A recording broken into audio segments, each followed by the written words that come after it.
What's up, peeps? Julian Williams here at the distance. Got a video for you guys this evening. And happy Easter to all who have celebrated. If that's what you celebrate or not, I don't necessarily celebrate it, but just in case you do celebrate it, happy Easter to you. So the fight that I'm watching right now is a silent black and white fight. This is Jeffries versus Johnson. One of my favorite all-time fights. It's not the full fight, but just one of my favorites to watch.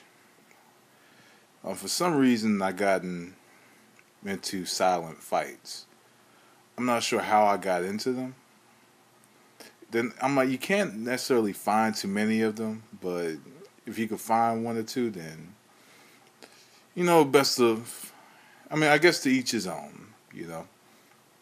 So anyway, another thing I'm kind of thinking about today. I don't really follow college basketball. That's Jim L. Sullivan right there, that thick Captain Crunch mustache there. I don't watch too much college basketball. I'm an NBA buff to an extent. I'm a Lakers fan. Kobe Bryant's my favorite player. I would throw my Kobe Bryant jersey out there, but I'm not gonna do that. But see, look at him, James L. Sullivan. Looks like a crossbreed between Colonel Sanders and Captain Crunch. Great boxer, by the way, but too bad, there's not too. I guess there's no good footage of him. Supposedly there's some footage out there. I might have to do a little bit of researching, but I don't know. Anyway, I don't think this is Johnson versus Jeffries. I probably hit another fight when I was looking at my DVD set. Anyway, I'm up here bullshitting. But, as far as the thing with Kevin Ware goes, the college player that fucked up his leg, man, that's all she wrote for him, I think. I don't know. No, I guess he's sparring. I guess it's the lead up to the fight. But, about 10 years ago, I screwed up my ankle, really bad. I broke my ankle in, 3 or 4 different places. My entire ankle was broken. I had to have surgery. So I could feel this dude's pain. I could barely watch the video and stuff. But it was one of those things I heard about and I just took a look at it. I've seen some terrible injuries. Watching sports, I saw Deshaun Livingston. I've seen Psycho Sid when he jumped off the top rope. And then there was another one I saw. I can't think of it at the top of my head. But anyway, that just burned up some time. So anyway, I'm just chilling on this Easter evening, watching some boxing, getting ready to go to bed. So I'm going to talk about this fight, Nobuhiro Ishida versus Gennady Golovkin. It's a post-fight video. Bout took place yesterday, ended I believe in the 3rd round knockout. Golovkin put Ishida down with a right hand perfectly timed, knocked him nearly out the ring. I haven't really spoken much about Golovkin because I'm like over the last couple of years I've been watching his fights over the last couple of years.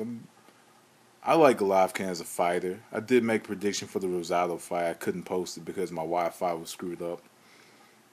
But I'm a fan of Golovkin. You have to love that style. He's always in a position to punch. He's always, whether he's turning, whether he's, moving backward, he's always in a position to throw a punch. And that's what's going to be successful for. That's what's going to work for him. That's what he's going to have working for him. He's a fighter that is always in a position to throw. He's always in a position to fight. So that gives him an advantage over a lot of the fighters.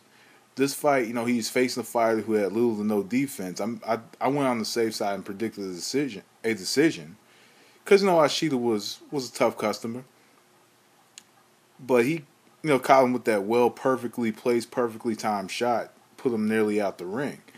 You could see the advantages that Golovkin had going for him in this fight. He had quicker hands. he always beat Ishida to the position, and he was more powerful. So when you had that working for you, and also he had a fire that was standing right in front of him. Look at Jeffries here, jumping rope. I think that's back when he was like out of shape, trying to get himself in the fight shape to fight Jack Johnson. But just overall, Golovkin did a wonderful job just keeping himself in position to hit Ishida. What else can you ask for? It wasn't, it's not too much you could talk about with the fight, because all you seen was an offensive fight from Golovkin. He always moved himself into position to throw punches. On the other hand, you see Ishida getting hit. So I hope that somehow, some way, we get a middleweight tournament going, because there's a lot of talent in the middleweight division. You have Sergio Martinez. I was asked a question today. How would Golovkin handle Martinez's speed? If you're always in the position to throw, then speed really isn't a factor, because speed is going to be a factor, but speed isn't too much of an advantage because you're always in the position to fight. It's not like, he is flat-footed. Don't get me wrong. He is flat-footed, but he's always finding a way to get close. He's always working his way, into the fight. He does have quick hands, and he has power in both hands. I think he can handle, fire like a Sergio Martinez speed, and I'm saying this a bit early. I think he's a skilled offensive fighter. Always, like I said, always in the position to throw. Always moving his hands, quick hands, power. And that's what he has going for him. But there is a lot of talent in the middleweight division. You have Sergio Martinez, you have Peter Quillin, you have Gennady Golovkin, you have Chavez Jr., who were waiting to come back, to see fight, after his first loss, see how he does. Hopefully it's not a rematch against Martinez. Even though even though Martinez turned around and, and he outclassed him for 11 rounds, and then the 12th round was a lot different, I wouldn't want to see that fight again. I would want to see what he does, in the next fight. Of course, you have Martin Murray, you have Darren Barker, you have Pirog, you have Danny Jacobs on the outside. There are a lot of fighters in that middleweight division to match up against Golovkin or anybody. There's so many fights to make. You can even put Angulo in the mix, who's still on that comeback trail. I forgot who he was working with, but there's just so many fighters in the middleweight division, so many fights to make happen. Of course, Ishida was a waste, kind of a throwaway fight, but personally, I would like to see Golovkin fight Pirog. That's who I would like to see him fight next. And that's because what you have in this fight, you have a skilled, slick fighter who creates shots on his defense, creates his punches on the counter, but also can set up his shots off the jab. And the thing about Pirog is he's elusive on the inside. He's elusive. He moves his shoulders. There's times he's not a sitting duck. He's not a sitting target like Ishida or Proxa. He's gonna make you earn your shots.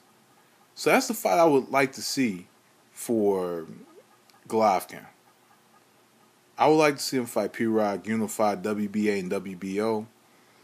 Of course, more than likely that's not gonna happen, but we'll see. I hope that personally I would like to see Golovkin fight Sergio Martinez. Martinez is one of the best pound-for-pound fighters in the world. Win or lose for Golovkin, it's a great opportunity. Because to be honest with you, I think for some fighters, if they have enough experience, then a loss on their record is not as bad as it can for some fighters. I think that really it's how you adjust to the loss that determines the fate of your career.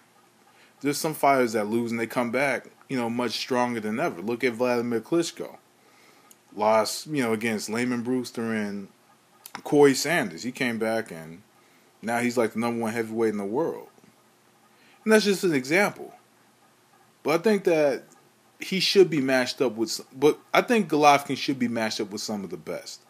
And it's not anything, and I'm not taking anything away from Gabriel Zotto or Proxa or Ishida or even Kasim Uma, who is a hell of a fighter. I would just like to see Golovkin face some, top 5, top 3 talent in the division, see how he matches up against them. Because, he's a joy to watch fight. HBO is investing money in him.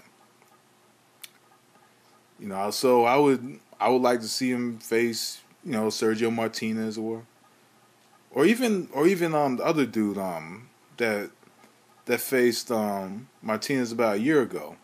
I know one fight I would love to see, Daniel Gill would be another good one too. Now I'm thinking about it on top of my head. Gill would be a good fight. But I would like to see him fight Matthew Macklin. That's a really good fight. Matthew Macklin, because you have a guy that's going to go all out with him. No matter what, he's punch for punch. He's going to be standing right in front of him, and it's a perfectly matched fight. But this is a fighter that's going to throw back, toe to toe, and he's going to trade. Just an option.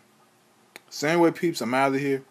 That was the distance. Thanks for watching. You guys have a good night.